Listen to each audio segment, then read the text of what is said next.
Welcome back to Chronic History Lessons. Today we'll be learning about how to write a context paragraph. The essay question we'll be answering is, why is ancient Greece historically significant? Last time we completed the introduction paragraph, which you can pause and read here. And here is the teal structure that we'll use to organise the paragraph.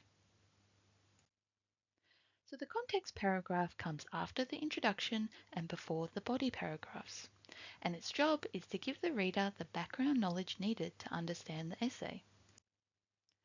The topic sentence is the first sentence of the paragraph and introduces the main idea.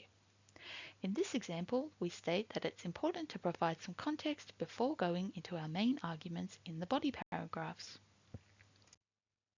The explanation forms the second sentence of the paragraph and explains the topic sentence in more detail.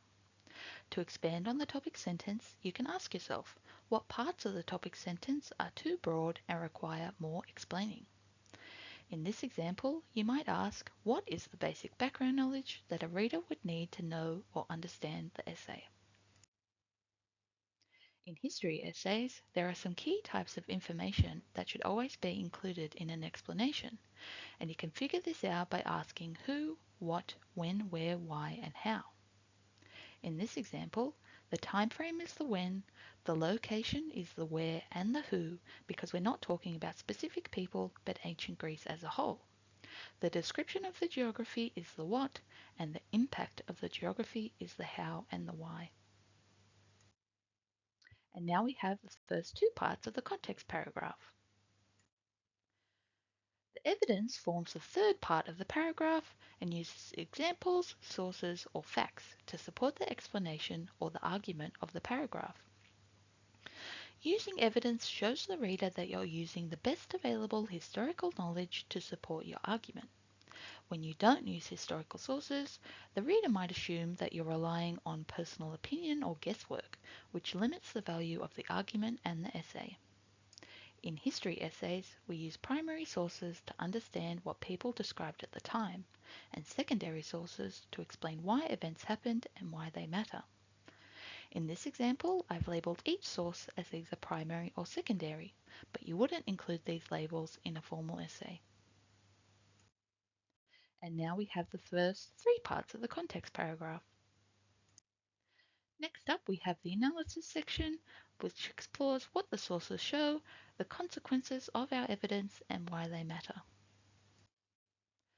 First up, from our evidence, we can see how the sources show us that the mountains and limited farmland kept communities apart and that the sea became important for communication.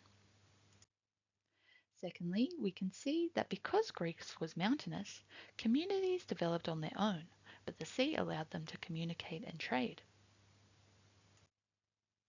In the final part of our analysis, we look at the why and why the information is important.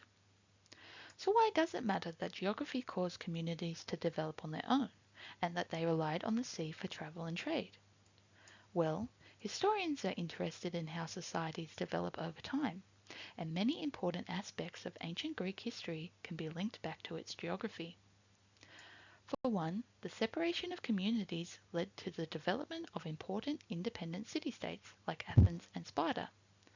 And secondly, their reliance on sea for travel and trade meant that the Greeks became one of the strongest naval powers of its time. And now we can combine each part of the analysis to form the analysis sentence. And here are the first four parts of the context paragraph. Finally, the link sentence links back to the main idea, essay question, or prepares for the next idea.